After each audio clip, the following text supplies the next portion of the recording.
Hello, welcome back to the channel. I'm Maggie. In this video, we're going to be talking about the Coda Caustacyst.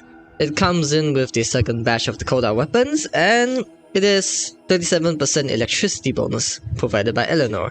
It doesn't have a good critical chance, but it has quite a good critical multiplier and status chance, so it hits like a truck and able to proc status all in round. With its unique trait of able to spawn corrosive pools on heavy attack, it is a guaranteed chance to spawn a pool. I figured that it might work well in a heavy attack build. So in this video, I have two builds actually. One focused on heavy attack, one shotting the enemies. In that build, I won't be using the Chroma's Vex armor for the weapon ability buff. But on the second build, it will be more focused on room clearing. It's more faster on the normal attack there. So without further ado, let's get into the first build. So the heavy attack build mainly focuses on the synergy between the initial combo and the puddles, since you're not going to be building initial combo up with normal attacks. First of all, prime pressure point or pressure point is the must for ramping up the direct damage. Killing blow for an additional 120% melee damage on heavy attacks. With cherry on top, with the additional heavy attack wind-up speed which you really need, you can hit faster, yeah.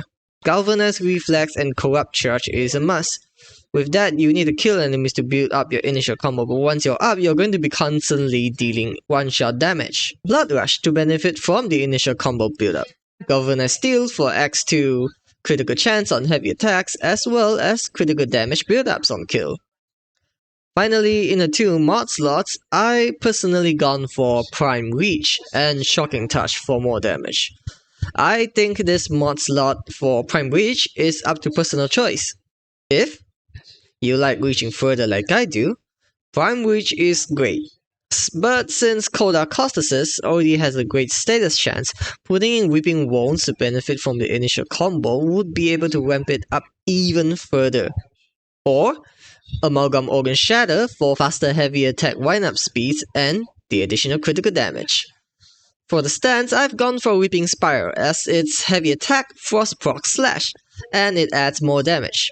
For the arcane, I've gone for Melee Influence, since proccing electricity isn't going to be much of an issue with this build.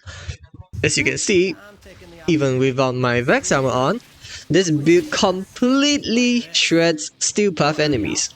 But because I didn't use Amalgam Organ Shatter, the heavy attacks are kind of slow. Again, this is up to your own preference. What this build is so great is in that it not only clears enemies like butter, but with the melee influence and the corrosive puddles, you're going to be priming enemies in sight pretty darn fast. Next up, the normal attack build. Before we get into the build, it would really mean a lot if you guys would leave a like and subscribe. It helps with supporting the channel. Thanks to all the support. Now let's get right into it. For the normal attack build, I've got to say I am a bit biased. I personally love the hack and slash playstyle feeling. So what this build is focusing on is also be able to prime entire rooms, but it works with building the combo up and not the initial combo. First, Prime Pressure Point and Shocking Touch for damage. Prime Reach is a must in my opinion on this build, as you are focusing on hacking and slashing. You do not want to be short-handed in this situation. Galvanized Steel as well as Prime or normal version of Organ Shatter for critical ramp up, for critical damage, since Coda Caustacyst also has already come up with the really good critical multiplier. Blood Rush and Weeping Wounds, which benefits from your combo counter, which you are going to be constantly getting up to max, as well as Gladiator Might, which provides additional crit chance on combo counter too, and with the 60% crit damage of course. For the stance, I've also gone for Weeping Spiral, but this is up to your own preference. For the arcane, no doubt that we're using melee influence, and any Tendakai mod that suits your preference so that you can occasionally proc your heavy attack if you want.